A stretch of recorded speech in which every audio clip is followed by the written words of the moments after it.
我問呢個美麗係近排經常都贏谷草尾場啦，之前一起美麗贏咗2次，今次又輪到你嗰隻嘅美麗元勳，其實都贏得好似好合理喎。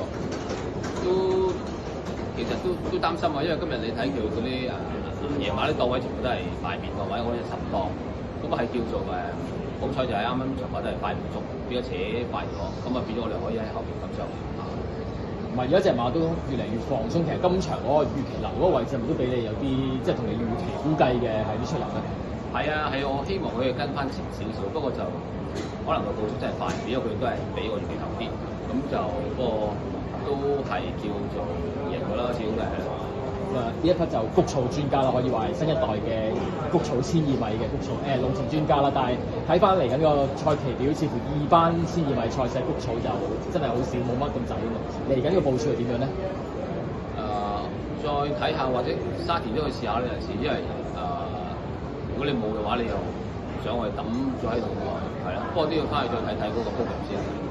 再次恭喜晒全國，恭喜晒 thank you。